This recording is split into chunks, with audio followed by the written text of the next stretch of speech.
Apocalipsis 12 habla de unos vencedores, dice, y ellos le han vencido. Ahí está hablando de la visión que Juan tiene, donde ve a una mujer con dolor, en dolores de parto, vestida del sol, coronada de 2 estrellas y con la luna bajo sus pies. Y luego ve un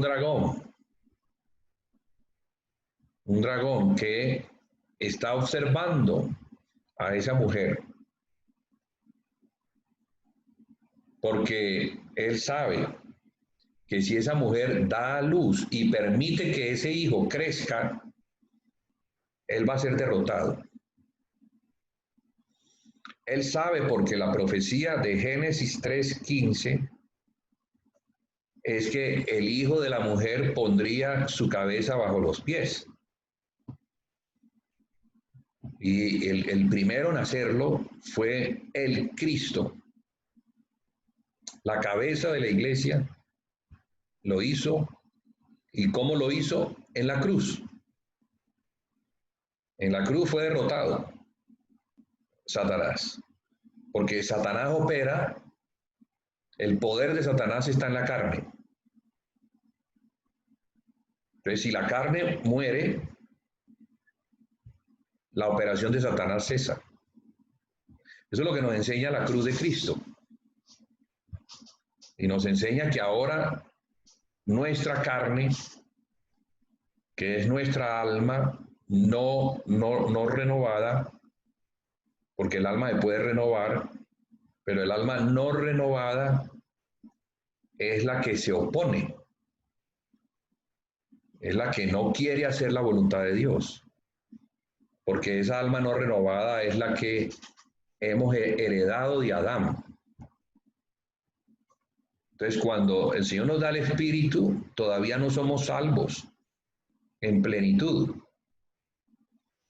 Tenemos ahora algo que nos va a ayudar a salvar nuestra alma, que es el Espíritu de santidad que nos ha sido dado en la comunión de nuestro espíritu regenerado, a fin de que en esa comunión perfecta con el Espíritu Santo podamos nosotros, al invocar la fe, porque se trata de vencemos es por la fe, o sea, por el conocimiento del Hijo de Dios, vencemos, y como la palabra es fiel, ella es la espada que derrota al enemigo.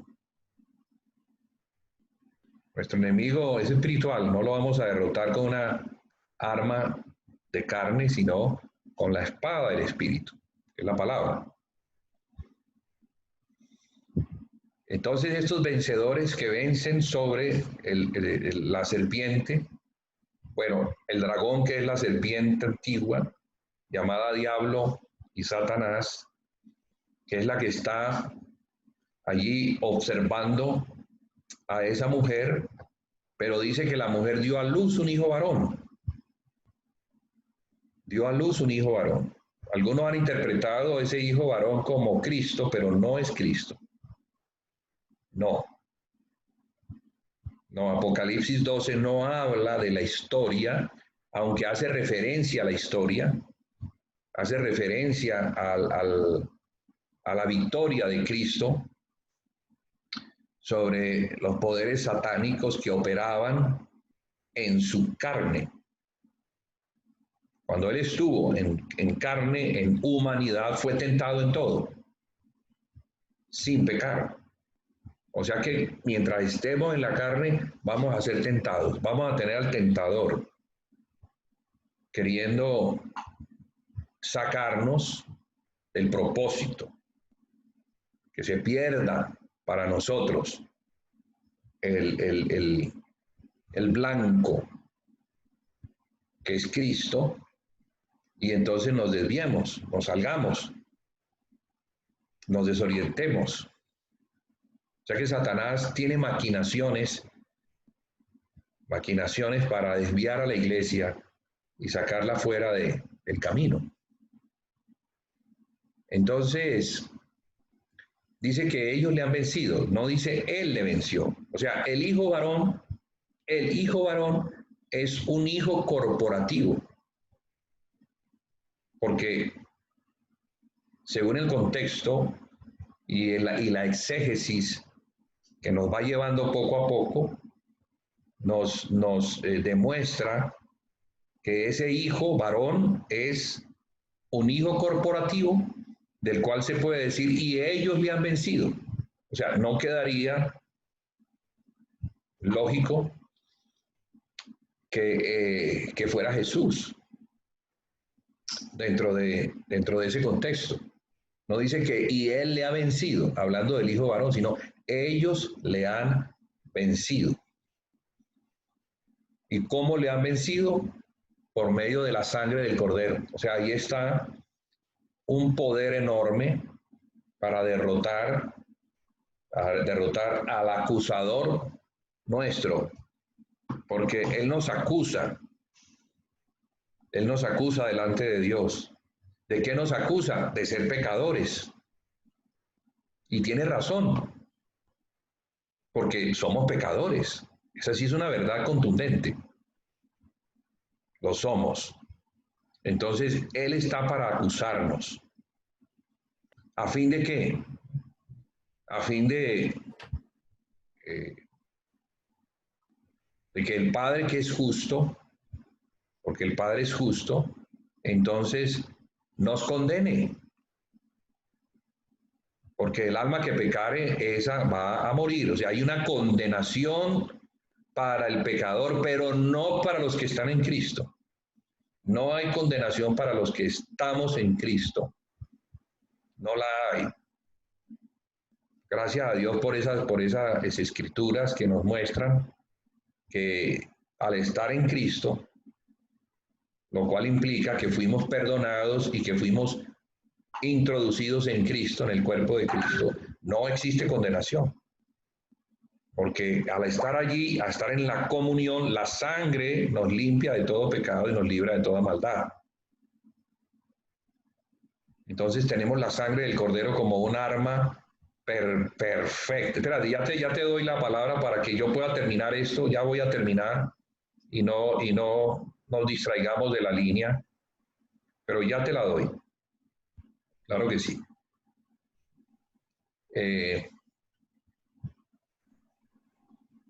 Entonces la sangre. Sin la sangre estamos perdidos. Sin la obra expiatoria, redentora, consumada en la cruz, estamos perdidos. El hombre no puede hacer nada contra Satanás. Está perdido. Y el Padre lo debe condenar. Porque Satanás se va a levantar contra él y va a decir, es un pecador. Entonces, gracias a Dios por la sangre, pero gracias a Dios por ellos le han vencido. O sea, un hombre corporativo que está hablando de la iglesia. Ahí es donde debe ser claro para nosotros el poder tan grande que hay en Cristo para librarnos él mismo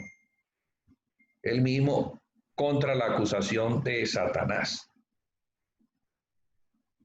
Bueno, eso es lo número uno. Lo número dos, que es la palabra del testimonio de ellos. ¿Qué es un testimonio? Un testimonio es lo que yo doy en mi hablar, donde sé por lo que he leído, por lo que creo, por la fe que tengo, que la palabra siendo verdad me ha salvado, me ha dado un legado que se llama evangelio, para comunicar ese evangelio en todo el mundo. Y ese evangelio es el mismo que tienen todos los que han sido salvados. No hay otro evangelio. No se puede cambiar el evangelio por otro evangelio. Es el evangelio de Jesucristo y no tiene nada que ver con Moisés. Qué pena con aquellos que nos quieren llevar a la Torá. Me da mucha pena con ellos. Qué pesar no tener que recibirles el que tengamos que ir a la Torá. No, hemos sido puestos en Cristo. Entonces no nos vamos a poner nunca de acuerdo con aquellos judaizantes o neojudaizantes que vienen a estorbar la fe, nuestra salvación, la cual logramos por creer en Jesucristo y no por hacer cosas. Porque estos nos llevan a la circuncisión, nos llevan a las fiestas y nos llevan a cuanta cosa los judíos hacían antes y que no les sirvió de nada cuando el Señor Jesucristo vino. Antes les sirvió para tener rabia contra Él y crucificarlo. Entonces, no vamos a aprender de ellos, porque estaríamos dando un falso testimonio. Y ese falso testimonio no sirve para derrotar a Satanás, porque es necesario tener un testimonio fiel. Y en lo tercero, y con eso termino, doy espacio a los hermanos, lo tercero es porque menospreciaron sus vidas hasta la muerte. Menospreciaron. Entonces, ¿qué digo yo con esto? ¿O qué es lo que la palabra nos muestra? Solo el que de verdad tiene un testimonio fiel de lo que Cristo hizo y promete, es el que no tiene temor de dar su vida por la causa de Cristo. Porque si no, tendríamos un temor de morir, de que nos cogieran, de que nos obligaran a negar a Cristo a fin de no perder la vida. Porque vamos a entrar pronto, en esa clase de mundo, donde a los cristianos los van a coger y los van a obligar a renunciar al nombre de Jesús a fin de que ellos puedan tener los beneficios del nuevo orden mundial. O sea, el mundo bajo Satanás y controlado por un anticristo. Por eso Apocalipsis 12 es tan clave en ese plan que Dios tiene para salvar al pueblo de Israel, que es la última nación que ha quedado para el final. Y solo un testimonio fiel, solo testigos que estén predicando este evangelio tal y como fue enseñado por el apóstol Pablo, porque el apóstol Pablo se lo tiene bien claro, es lo que derrota a Satanás. O sea, el poder de Satanás opera en aquellos que no tienen claro el evangelio.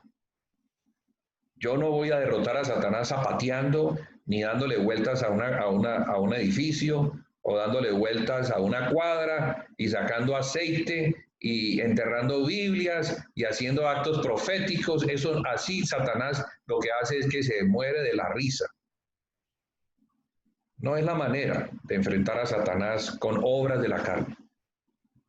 Enfrentamos a Satanás con el evangelio. Y de esa forma Satanás no tiene poder de vencer a un testigo que conoce, sabe lo que Cristo hizo. Bueno, hasta allí entonces te doy la entrada, Ramírez.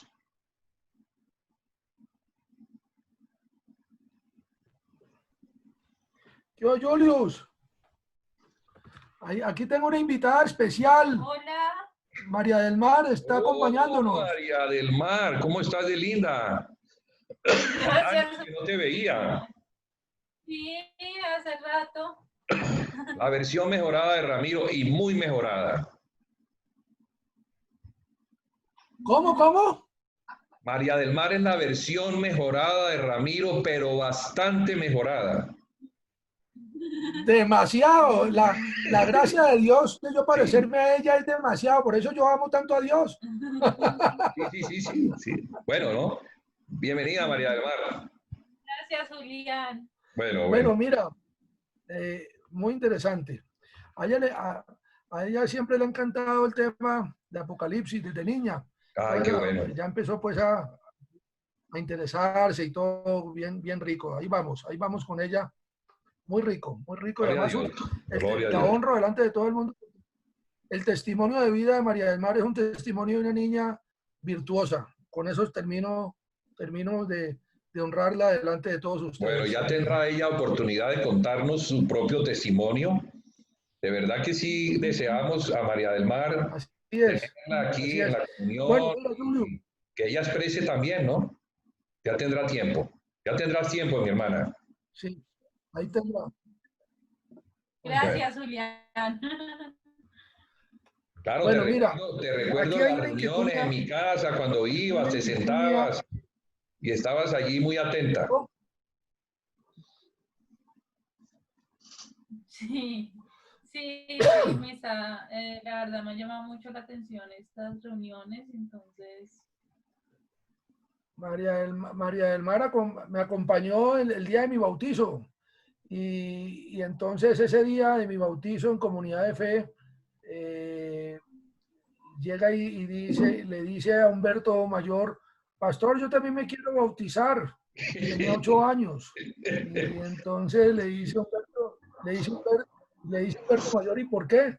Porque creo en el Señor Jesucristo como mi Señor y Salvador y quiero bautizarme porque quiero ser salva como lo va a hacer mi papá y Qué 8 añitos bueno. y Humberto Mayor le hizo 3 o 4 preguntas y María del Mar se bautizó, o sea que bueno, gloria a Dios,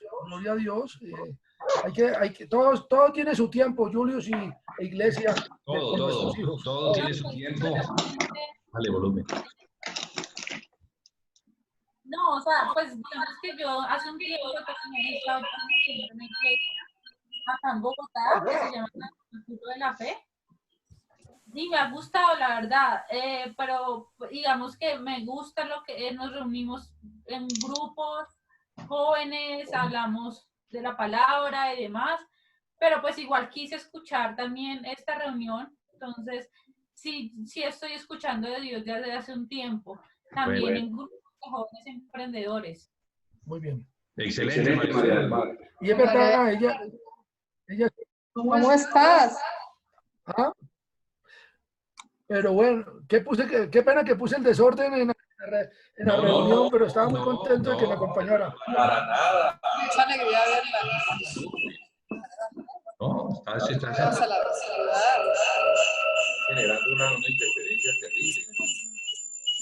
No sé cómo qué pasó. Un momentico que tenemos, tenemos Problemas técnicos aquí. No se pueden conectar dos equipos y estar tan cerca porque se genera un problema de interferencia. Listo, bueno, ya Ramiro, te Bueno, oímos. sí, la pregunta, y gracias por el tiempo, Iglesia amada, gracias por el tiempo. Y bueno, lo interesante aquí es que observando en el mismo capítulo, y quisiera que de verdad me explicaras, aunque muestra que la mujer da luz a un hijo varón, allí individualiza, pero en el verso 11, es cuando pluraliza y habla, ellos lo han vencido. O sea, ahora ha venido la salvación, el poder y el reino de nuestro Dios y la autoridad de Jesucristo, porque ha sido expulsado el acusador de nuestros hermanos, que es el mismo Satanás, el mismo diablo y el dragón, el que los acusaba delante de nuestro Dios día y noche. Ellos lo han vencido por medio de la sangre del Cordero, lo que acabas de explicar, y de la palabra del testimonio de ellos, que menospreciaron sus vidas hasta la muerte. Pero entonces, lo que me generó levantar la mano, pero voy entendiendo, pero sí me gustaría que me reforzaras esa comprensión. En el verso 2 dice, estaba encinta y gritaba con dolores de parto en la angustia del alumbramiento. Otra señal también apareció en el cielo, un gran dragón escarlata que tenía 7 cabezas y 10 cuernos y en sus cabezas 7 diademas. Su cola arrastró la tercera parte de las estrellas, y el dragón se paró frente a la mujer que estaba para dar a luz a fin de devorar a su hijo tan pronto como naciera. Ella dio a luz un hijo varón que va a regir a todas las naciones. Ese sí es Jesucristo. con vara de hierro y su hijo fue arrebatado para Dios y para su trono. Entonces, ¿cómo me explicas de una forma sencilla o cómo nos explicas de una forma sencilla para poder conectar que está dando a luz al hijo varón, pero a la vez en el 11 nos está mostrando que es corporativo? Sí. Me parece interesantísimo esa buena precisión al respecto, por favor. Ok. Bien, Apocalipsis 12 es el cumplimiento profético de Génesis 3.15. Si quiere, vamos allí a Génesis 3.15, los que tengan la Biblia en la mano, para que leamos desde allí. Génesis 3.15.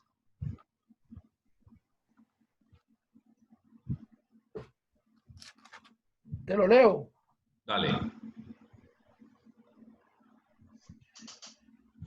Que lo conocemos muchísimo, pero qué chévere volverlo a repetir. Pondré enemistad entre ti y la mujer, y entre tu simiente y la simiente suya. Esta te herirá en la cabeza y tú la herirás en el talón. Ok. Estamos viendo... ¿Sí me escucharon? Sí, perfecto. Perfecto. Estamos viendo a Génesis, que es el primer libro, y Apocalipsis, que es el último libro. Apocalipsis es la conclusión de aquellas cosas que fueron habladas desde el principio. Entonces, entre el principio y el final, que es la conclusión, tenemos todo lo que Dios ha venido haciendo y sigue haciendo y estará haciendo hasta que se cumpla plenamente esa palabra que Él dio allí en el Edén, en el jardín, que pondría enemistad entre ¿quién? La serpiente. Ya sabemos que la serpiente es el dragón, que menciona Apocalipsis 12, y la mujer, ya la mujer es una entidad corporativa, no es Eva. Eva era un tipo de una entidad corporativa. Esa entidad corporativa es Israel. O sea que Israel, que es la que está coronada de 12 estrellas y vestida de sol y la luna bajo sus pies, donde el sol representa a Cristo y la palabra que le fue dada a Israel, porque Israel es la nación que recibió la palabra. La palabra no le fue dada a los gentiles, la palabra le fue dada a una nación que es Israel. Entonces, esa mujer que es Israel está embarazada de Cristo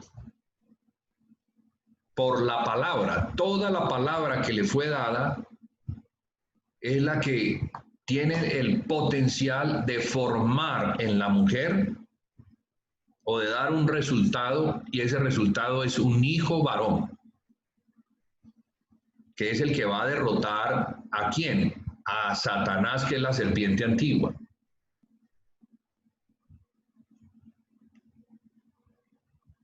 Sabemos que tenemos a María como mujer, hablando naturalmente, María, una judía, hija de Eva, pero hija también de la tribu de Judá, descendiente de David, fue la que dio a luz a Jesús.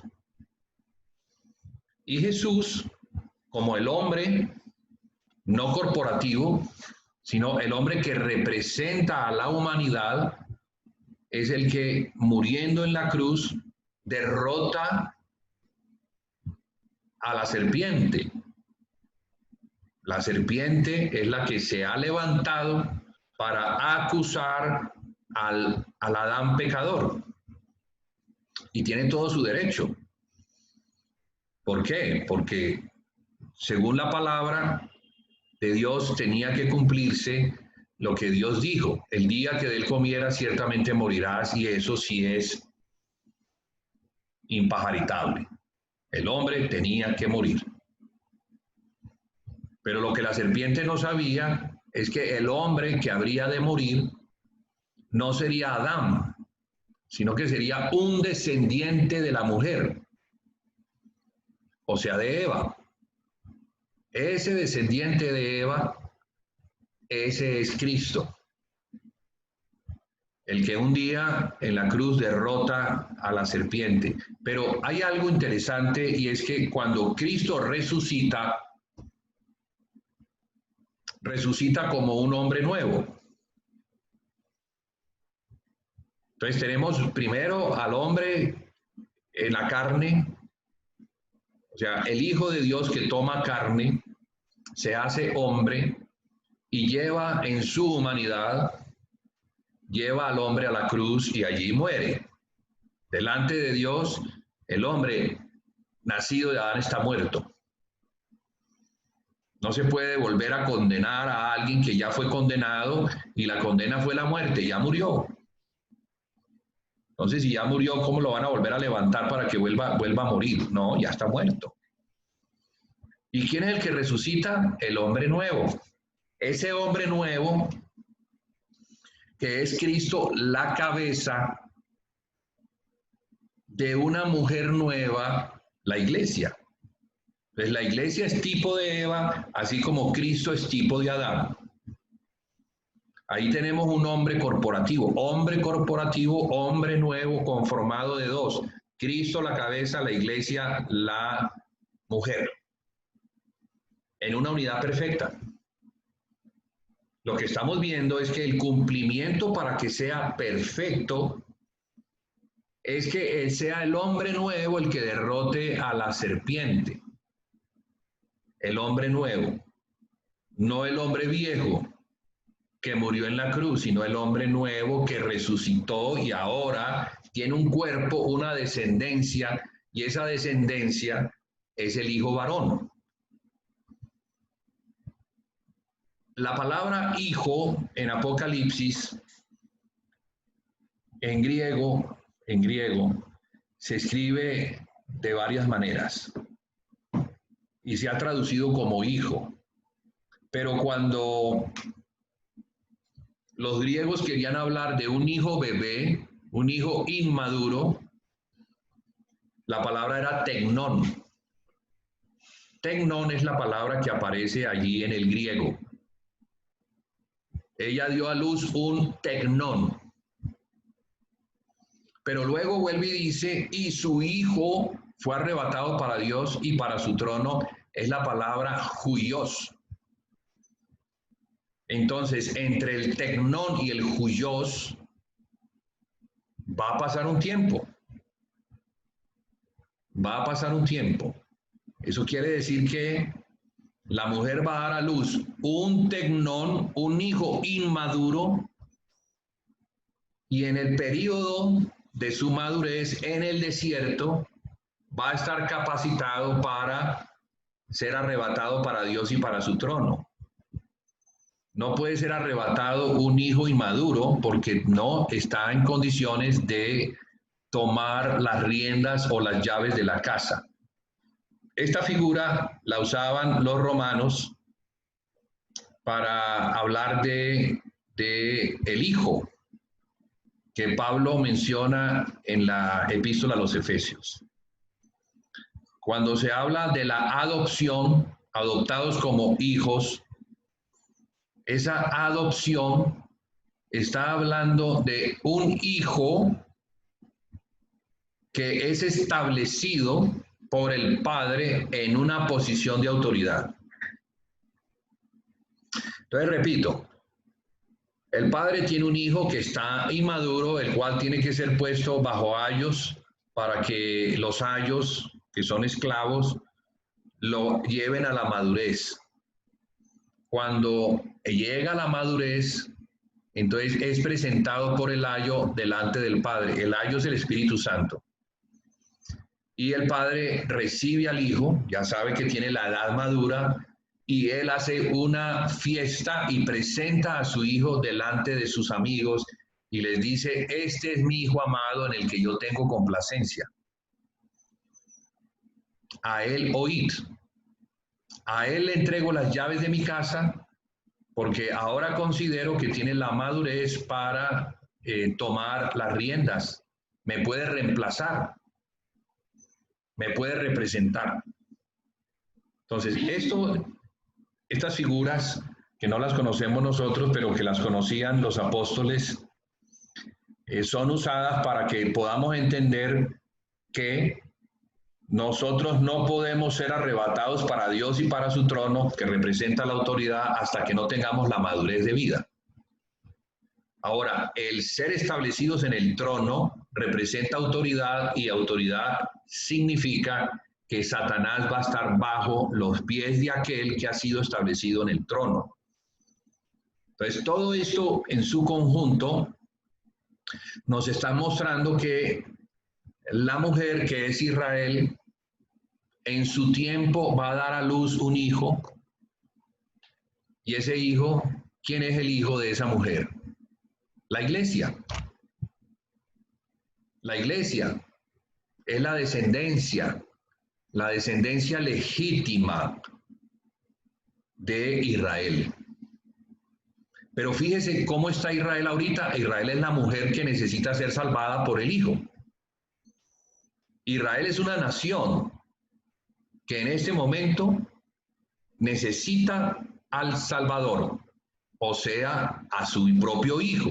Es su propio hijo, o sea, su descendencia, la que la va a salvar del cautiverio en el cual se encuentra bajo el engaño de la serpiente. Entonces, la serpiente, el poder de la serpiente es el de engañar, y tiene engañado a Israel, tiene una venda que no le permite ver el evangelio. Por eso es que Israel no acepta al Señor Jesús. Pero eso todo ha sido plan de Dios. Y en ese plan de Dios, bueno, va a llegar el día en que la venda le va a ser quitada a la mujer, a Israel, por medio del hijo, o sea, de su descendencia. ¿De quién estamos hablando? De la iglesia, que le va a predicar a la mujer, o sea, a Israel, acerca del Salvador. Entonces, Apocalipsis 12 nos muestra de una manera muy magistral, digo magistral porque usa muy pocas palabras para contar una historia que es tan extensa, que es toda la Biblia. Todo lo que viene desde el principio va a tener una culminación al final, cuando ese hijo corporativo, que está representado por los dos testigos enviados como profetas, prediquen por 1260 días a la mujer. Recordemos que la mujer, o sea, Israel, se encontraba en Egipto. Estamos hablando pasado, en Egipto. ¿Bajo quién? Bajo Faraón, en esclavitud. Ahora, la figura espiritual es que ese Faraón es el diablo, o sea, la serpiente. Israel está cautivo, pero Israel va a salir. ¿Y va a salir por medio de quién? De la misma manera que Israel salió al desierto, va a salir ahora por medio del evangelio, porque ahora no es el cordero que ellos van a comer, que llevan comiendo, ¿cuántos siglos llevan comiendo ese cordero y no han podido ser salvos? Porque el cordero es una figura de Cristo. Entonces, cuando ellos entiendan que lo que ellos han comido es la figura del Salvador, el cordero que murió allá en Egipto para que ellos fueran sacados de la esclavitud de Faraón, ahora es el evangelio el que les permite a ellos entender. Entonces, por eso son llevados por las águilas al desierto, por 1260 días. Pero esa mujer no va sola, esa mujer va con su hijo al desierto. O sea, es como una manera de explicar de una forma poética, eso es pura poesía, una realidad espiritual. Porque qué poético es que una mujer salga con su hijo al desierto perseguido por la serpiente que fue echada del cielo y que ahora viene y va a perseguir a la mujer. Claro que la va a perseguir. Pero ¿qué sucedió? Cuando Faraón quiso perseguir a Israel, recordamos eso, Faraón quiso, después de que los dejó salir, quiso perseguirlos. Y Israel llegó y se encontró con un obstáculo insalvable, el Mar Rojo. Ahí es donde Moisés levanta la vara y el mar se abre y por allí, por ese camino, ellos pueden entrar al desierto. O sea, lo que es una figura, ahora la tenemos como una realidad. Y que es importante para nosotros porque es que es el Evangelio primero predicado a nosotros, para que nosotros lo recibamos y al recibirlo, nosotros podamos levantar como testigos que están dispuestos a predicarle a esa mujer, porque somos descendencia de ella, somos sus hijos espirituales. La iglesia no sería lo que es a menos de que ella fuera por medio de la palabra que la recibió fue Israel. Israel es el tenedor de la palabra, que no se ha hecho vida en ellos porque sus ojos están cerrados, pero fueron cerrados a propósito, para que viniera la salvación de los gentiles. De modo que por la dureza de ellos ha venido la salvación de los gentiles, y una vez se complete el número o se llegue a la plenitud de los gentiles, dice que Israel será salvo.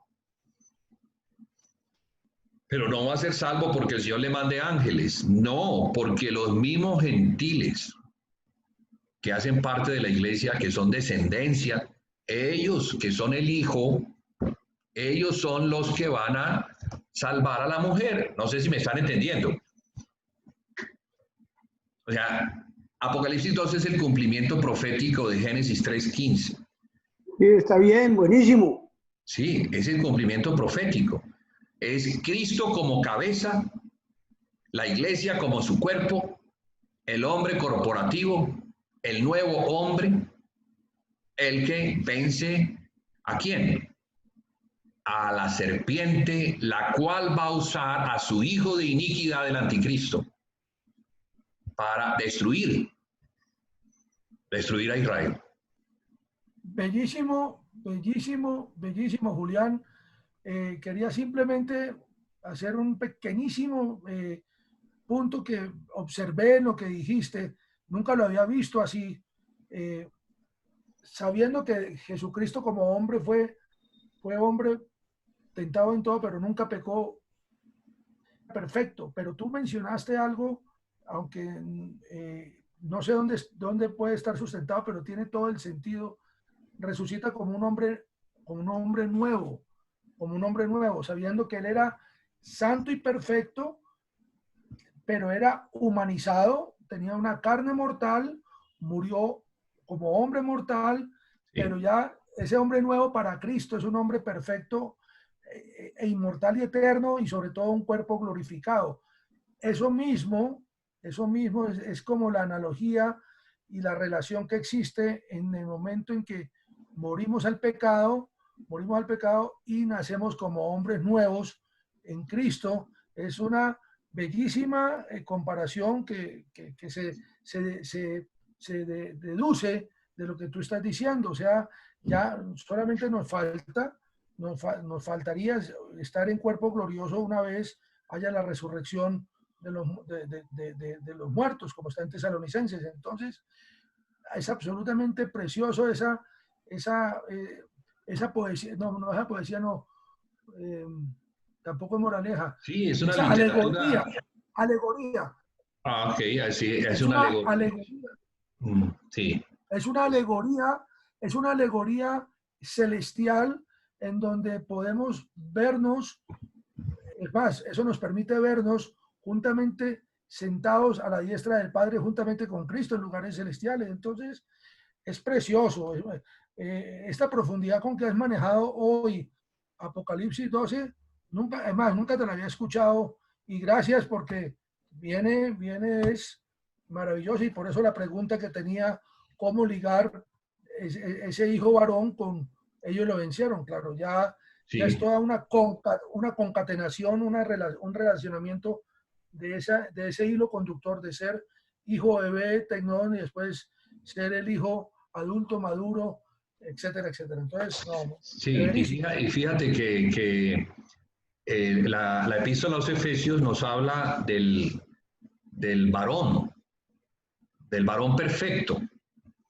En el capítulo 4 dice que es hasta que todos lleguemos a la unidad de la fe y del conocimiento del Hijo de Dios, a la estatura del varón perfecto, a la plenitud de Cristo. Ese varón perfecto es el hijo varón, pero el hijo varón Maduro. Juyos, no el tecnón, porque ahora somos tecnón, o sea, en crecimiento, en inmadurez. La iglesia debe madurar en el conocimiento del Hijo de Dios, y ese conocimiento implica muchas cosas que se tienen que conectar cuando estamos edificando la iglesia. O sea que la iglesia se edifica en el conocimiento de la palabra, en el conocimiento de esa luz del que habla Apocalipsis 12, vestida de luz, o sea, del Evangelio, para que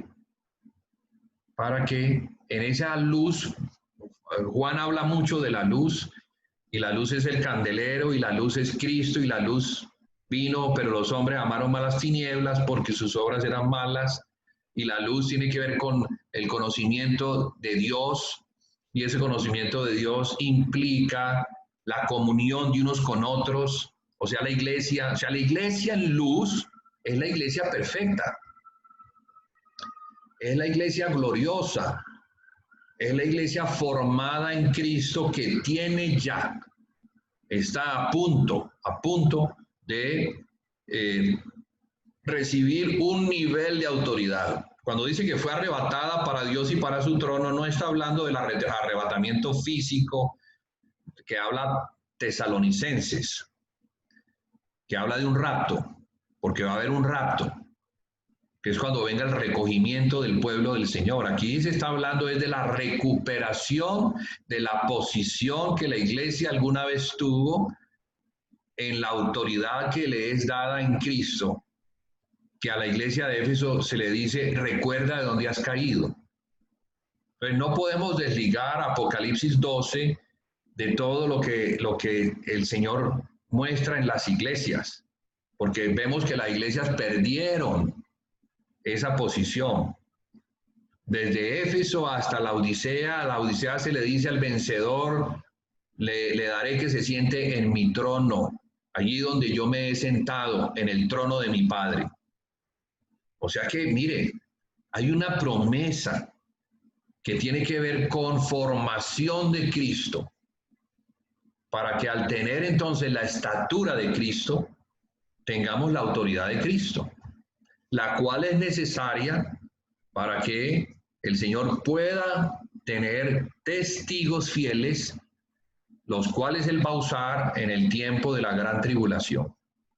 Porque la gran tribulación sabemos que viene por obra de Satanás, usando al anticristo, y el anticristo tratando de someter a todo el mundo, destruyendo a los cristianos y estableciendo su propia religión satánica.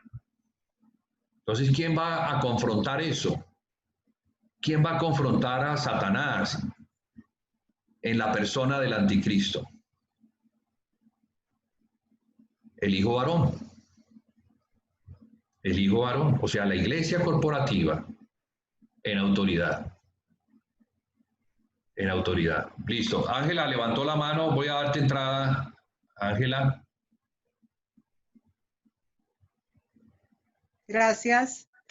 Se podría decir, Julián, que entonces, como complementando lo que tú acabas de comentar y lo que Ramiro dijo, de que como que ya estábamos listos, pero no, nos falta, estamos como en esa etapa de lo que Roger decía, la salvación del alma. Sí. Siento eso, pues, si no es así me Sí. corriges. Entonces, No, ese estamos en eso, sí. Estamos en una etapa muy crítica, muy especial, donde el Señor está, vamos a mirarlo así, Él está observando la tierra y Él está mirando los corazones, está pesando los corazones de aquellos que dicen servirle. De aquellos que dicen servirle. O sea, está hablando de la cristiandad en pleno. Pero solamente va a tomar un remanente de todo ese conjunto. ¿Y quiénes son?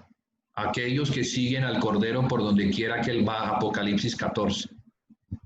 Para poder seguir al Cordero por donde quiera que Él va, lo primero que tiene que suceder es que yo deje de seguirme a mí mismo, que yo renuncie a lo mío, como fueron los discípulos escogidos para seguirle por donde quiera que Él iba.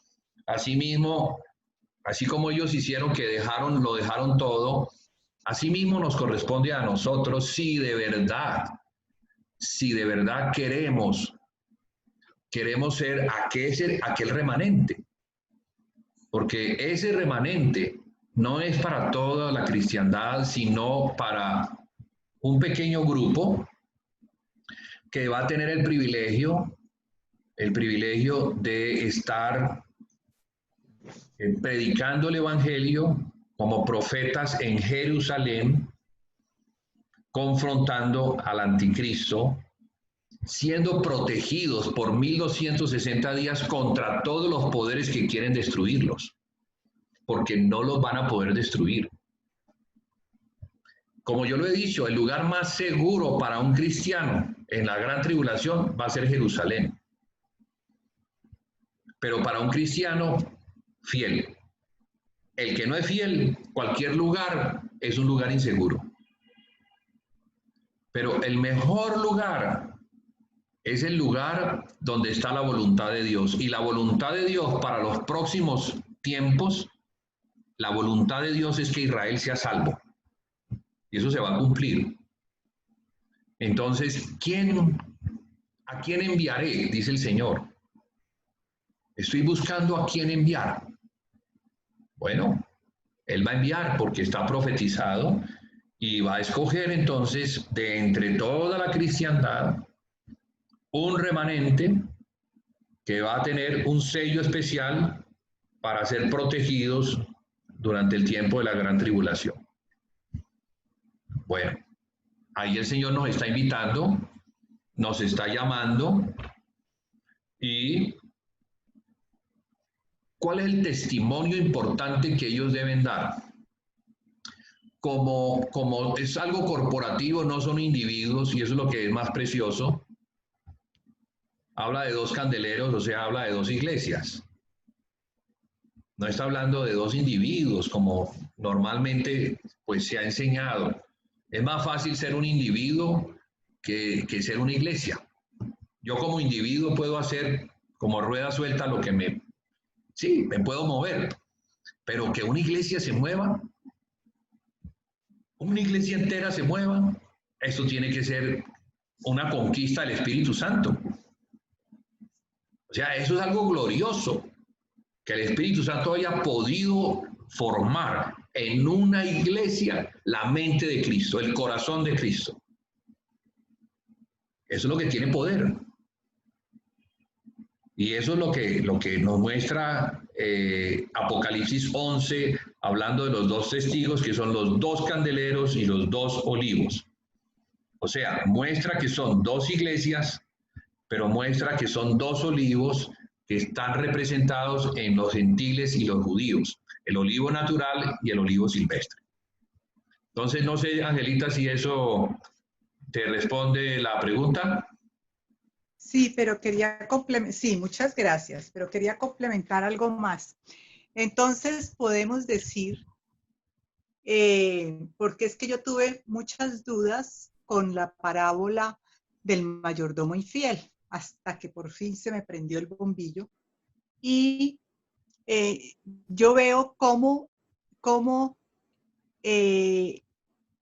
esas posesiones y las cosas que nosotros tenemos se podrían comparar con las posesiones que tenía la iglesia en Hechos. ¿Y qué hacía la iglesia de Hechos? Era tal el convencimiento y era tal la unción y el derramamiento del Espíritu que ellos entendían lo importante que es no pensar individualmente, sino a nivel corporativo, a nivel de iglesia. ¿Y qué hacían ellos? Ellos iban y vendían todas las posesiones y las colocaban a los pies de los apóstoles. Y nunca a nadie le faltó nada. Sí. Entonces, yo pensaba hoy, qué bueno sería que el hombre también pudiese hacer eso, que se olvidara de sí mismo y pensar en los demás. Y yo creo que, entre otras cosas, si bien la iglesia no sé si lo vaya a hacer o no, porque eso pues no lo desconozco, pero qué bueno sería que nosotros tuviésemos esa entrega también, esa entrega para los demás, ese despojarnos de nosotros mismos, pero no solamente de palabras, sino de verdad, en verdad, porque a eso es lo que nos está llamando el Señor. Claro. Yo me sorprendo cuando uno, por ejemplo, puede orar, puede como dejar que lo de uno sea lo prioritario y podérselo entregar a una persona, ya sea en oración, ya sea en tiempo, ya sea con una buena palabra. Eso que el Señor nos ha dado, pues multiplicarlo, porque nosotros no tenemos que buscar tesoros en la tierra. Nuestros tesoros no están aquí. Nuestros tesoros están en el cielo y allá es donde tenemos que apuntar. Sí. Y si nuestro mayor tesoro es el Señor, pues de Él vamos a obtener la máxima recompensa. Yo no quiero recompensas aquí. ¿Para qué? ¿Para qué si nosotros nos vamos a ir de aquí? Además, sí, no es para qué si nos vamos a ir de aquí, sino por lo que nosotros recibimos tan grande del Señor, que fue esa salvación tan inmerecida, pero que a Él le plació darnos. Y eso es lo que a mí me ha cautivado durante toda mi vida cristiana, cómo el Señor nos salvó, por lo menos en mi caso, yo iba pues para el barranco, rapidito, y el Señor tiene esa misericordia tan grande. Entonces, es como poder nosotros ser ese remanente del Señor para poder estar en el milenio. Yo pienso que esa debe ser la dirección que debe, ay, perdón que yo apagué la cámara, yo pienso que esa debe ser la dirección que debe tener la iglesia en este momento, apuntar a ser ese remanente, a estar revisándonos en todo, en nuestro corazón, porque es que somos, porque es que creemos que estamos bien y a veces no lo estamos. Entonces, es cómo apuntar a eso para decirle, porque yo creo que esa es la iglesia por la cual va a venir el Señor. Esa va a ser la iglesia vencedora. Esa va a ser la iglesia compuesta de esos vencedores. Entonces, pues, bueno, nada, eso era lo que quería decir. No, listo, ya, yo te voy a decir algo. Te voy a responder como podría responder el profeta Arthur Bert, que tú conociste. Sí. Y es, predícalo. ¿Me entiendes? Eso que estás diciendo, claro, predícalo. Es así. Esa es nuestra predicación. Esa es nuestra predicación. Ahora, él hablaba sobre la base de su mismo desprendimiento, porque Arthur puso a prueba ese evangelio del desprendimiento, de ser un pastor, de tener una iglesia, una congregación, un título, una imagen, en fin. Y él tuvo que morir a muchas cosas que prácticamente le dieron la autoridad para tener un ministerio tan reconocido en muchas naciones. Entonces, no solamente predicarlo, sino como tú dices, ponerlo en práctica. Ciertamente la iglesia de Jerusalén, por lo que ella hizo, es nuestro modelo. Es el modelo de la iglesia de Filadelfia. O sea, la iglesia de Filadelfia copia el modelo de la iglesia de Jerusalén. Ya no se estaba dando en la iglesia de Éfeso, ya no, el Señor le dice, recuerda dónde has caído, pero la iglesia de Filadelfia, la que guarda su palabra y no niega su nombre, pone en práctica todo esto, y por eso el nombre que se escogió fue el de esa ciudad, Filadelfia, que significa amor fraternal. Y el amor fraternal es el amor que se le tiene al hermano, tanto se le ama que uno desea para el hermano lo que uno desea para uno, y no lo va a dejar pasando necesidades, ¿sí? Entonces, de acuerdo, eso no es un asunto como de tener un entendimiento, sino de tener un corazón transformado que está listo para entregar su vida, su propiedad, lo que ama por la causa del Señor. Pero eso requiere pues una fe, ¿no? Eso requiere una entrega de corazón tan profunda, un desarraigar, romper el corazón, romperlo no, circuncidar el corazón. Ramiro, vas a levantarse la mano. ¿Me perdonas un momentico, Ramiro? ¿Me perdonas un segundito para terminar? Dale, dale. Sí, gracias, mijo. Yo recuerdo, y lo traigo a colación porque hoy pensé mucho en eso, esta tarde, y es que un día tuve yo la oportunidad de viajar a un país extraño y oí el testimonio de un señor, una pareja que había sido drogadicta. Él, en su drogadicción, había sido salvo y se dedicó a trabajar y a tener un sitio especial donde alimentaba a otros drogadictos. Allí conoció a su esposa y a mí ese testimonio me impactó de tal manera que yo sentí algo tan grande que le escribí a Julián. Yo no sé si recuerdas ese correo que yo te mandé desde por allá y le decía, Julián, yo voy a llegar a Cali y yo voy a vender todo lo que tengo y yo me voy a ir para Alemania. ¿Te acuerdas? No me acuerdo, pero te aseguro que así fue. Perdóname por mi memoria. Que... No te preocupes, no te preocupes. Y entonces tú me dijiste, no, estamos en la iglesia. No, pero es muy probable que en ese momento uno no estuviese preparado, porque pudo haber sido algo del alma, una emoción. Emocional, sí.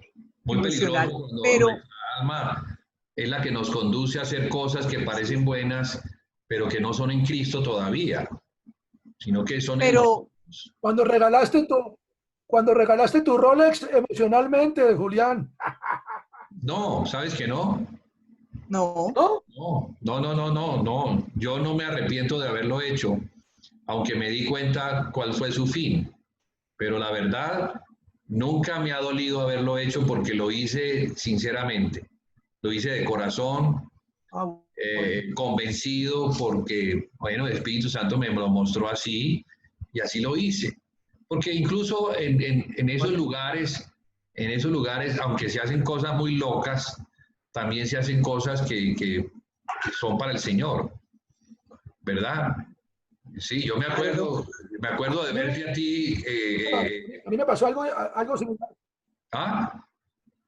¿Qué? Bueno, yo quiero terminar para poder apagar y que me permiten, por favor, Ramirito. Sí, claro, sí, termina. Bueno, gracias. Te pido perdón. Entonces, te pido disculpas. Gracias. Pensando en eso, entonces podemos decir que este podría ser ya un tiempo de más madurez, pero no estamos completamente maduros, y sí podría ser ese un clamor de la iglesia en el sentido de que el Señor nos lleve en oración a poder entender lo que son las posesiones materiales para para poder, yo diría que es que las posesiones como que lo atan a uno, como que lo encadenan y no le permiten ser libre. Mucho. En cambio, si uno las suelta, Sí. pues puede ser libre y ve que el Señor, que es el dueño de todo, pues podrá hacer una obra maravillosa. Eso era lo que quería como Claro. pues, Sí. como para terminar decir.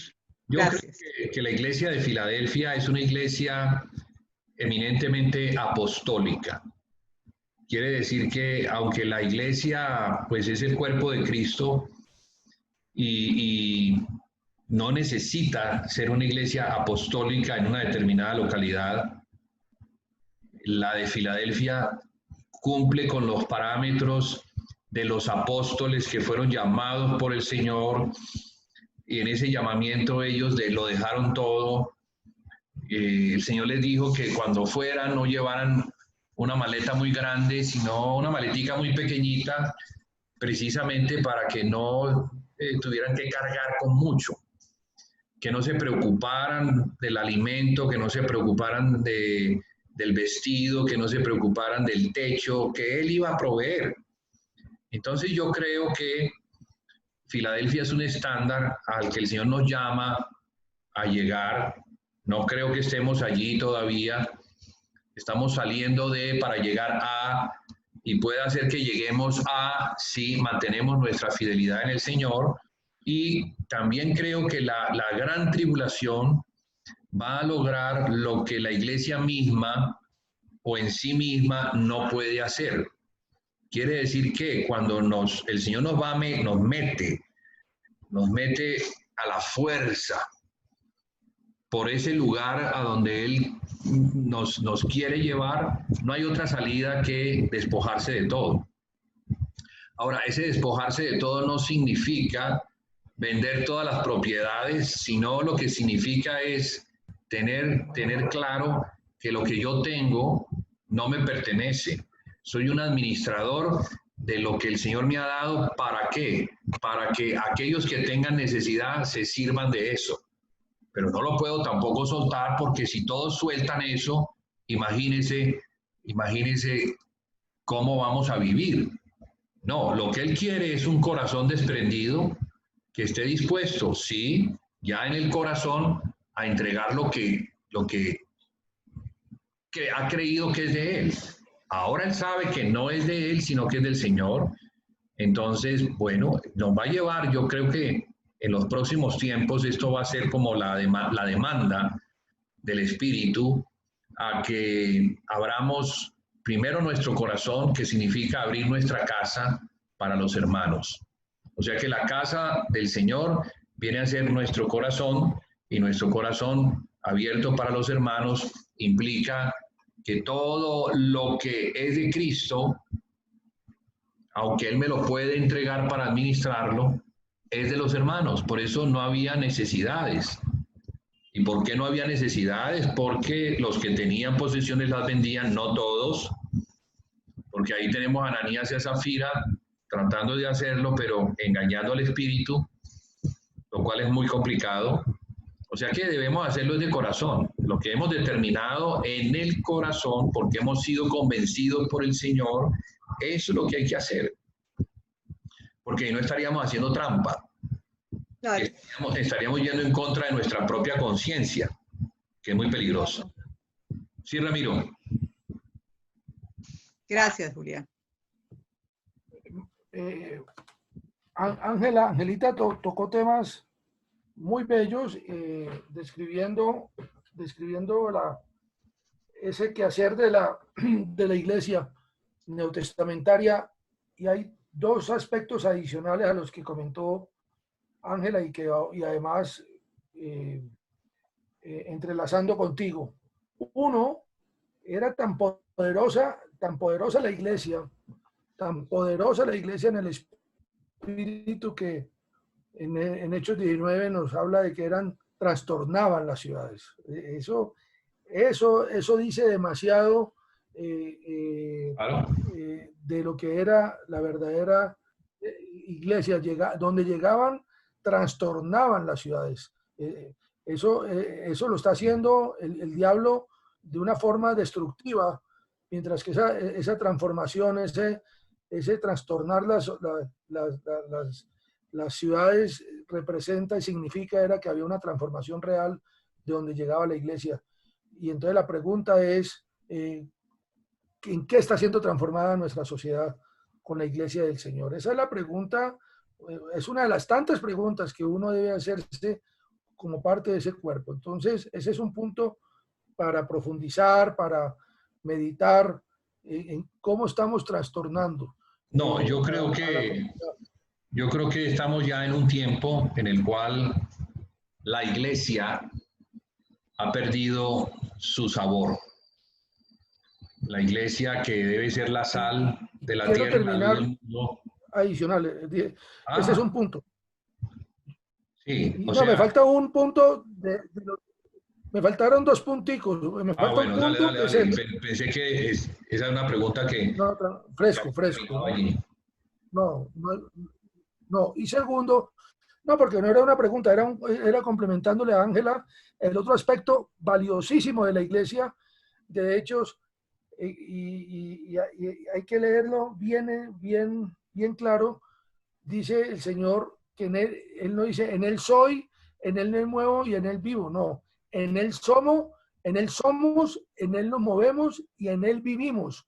Pluraliza esa expresión también en Hechos de los Apóstoles. O sea que ya no somos, ¿no? Ya no soy yo, ya somos, ya no vivo, ya vivimos, ya no me muevo, ya nos movemos. O sea, si entendemos que Hechos de los Apóstoles es en profundidad la narración del mover, del crecer, del impactar de la iglesia, así podemos verdaderamente ir comprendiendo y hilvanando. Y el tema de colocar todas las cosas en común, allí no hay interpretación subjetiva, allí hay una interpretación taxativa. Es lo que está y que necesita una fe muy profunda de la iglesia, no, porque puede haber uno o dos de los hermanos que tengan los recursos materiales y los pongan a disposición de la iglesia. Habrá esa mujer pobre que daba todo y que dio todo y que vio el corazón Dios. O sea, ese es el corazón que de lo individual lo tenemos que llevar a lo colectivo y allá tiene que ser también, o sea, es que la iglesia tiene que ir siendo formada, saliendo de esa inmadurez preciosa la enseñanza de hoy, o sea, cómo nos está confrontando el Señor de la inmadurez en la que nos encontramos todavía. Sí. Pero bueno, precioso también es reconocer que somos inmaduros.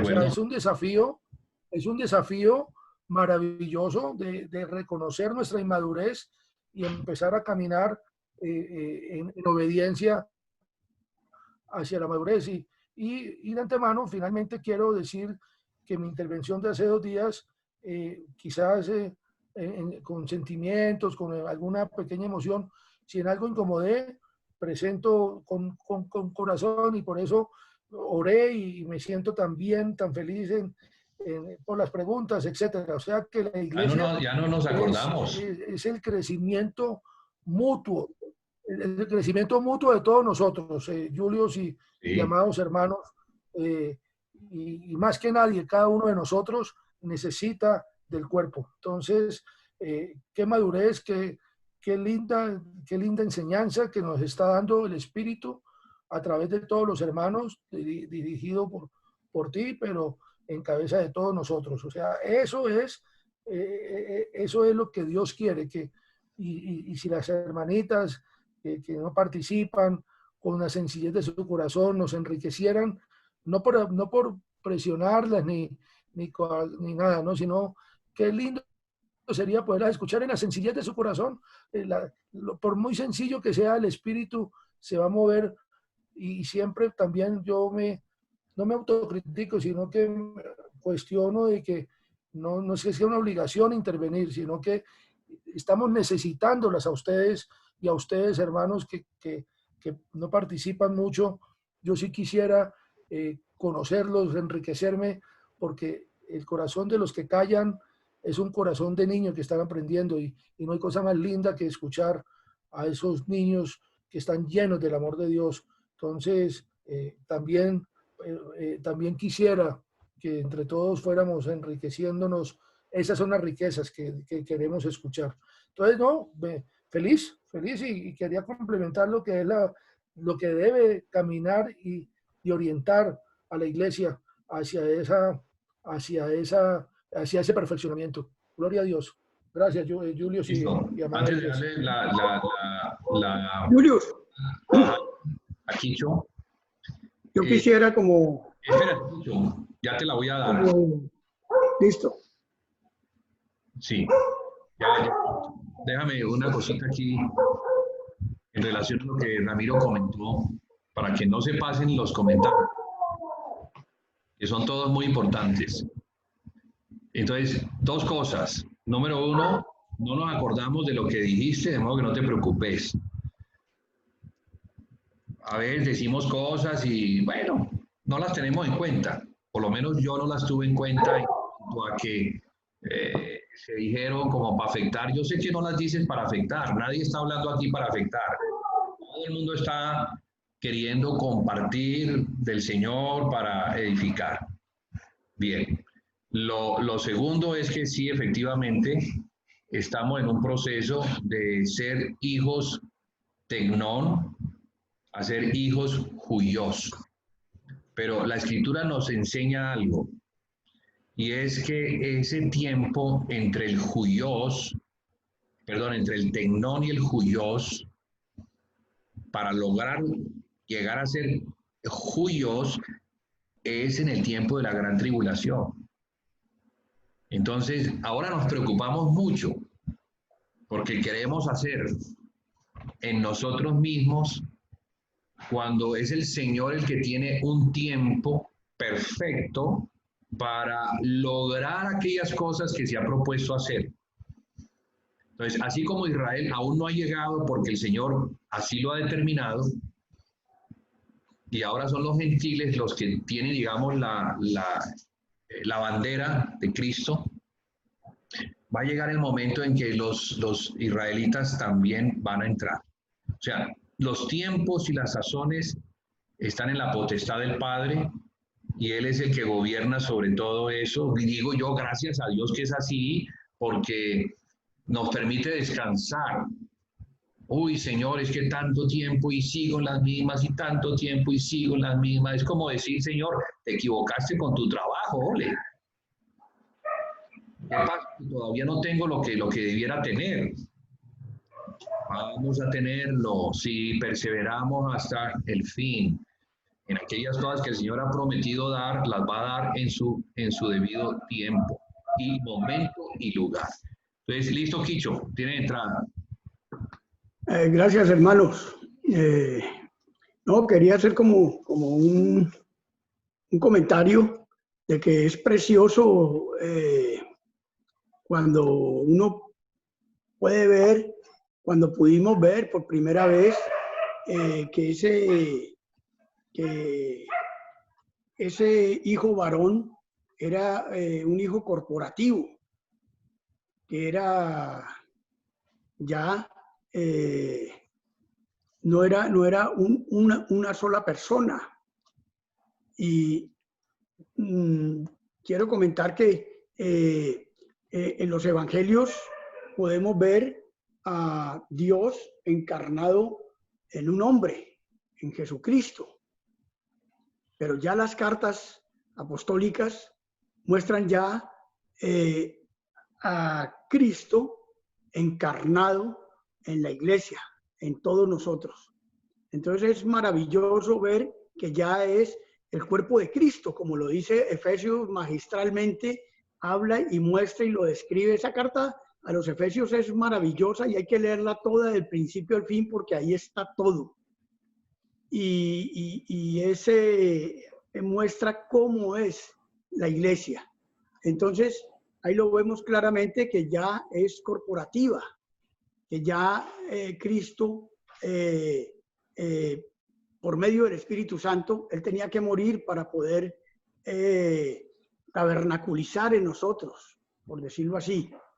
O sea que ya como decía ahora Ramiro, que qué maravilla pensar que ya, y lo decía Angelita, que ya somos,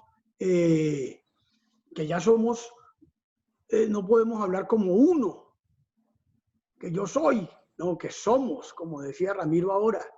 Entonces, pensar de que lo que hagamos cada uno de nosotros puede.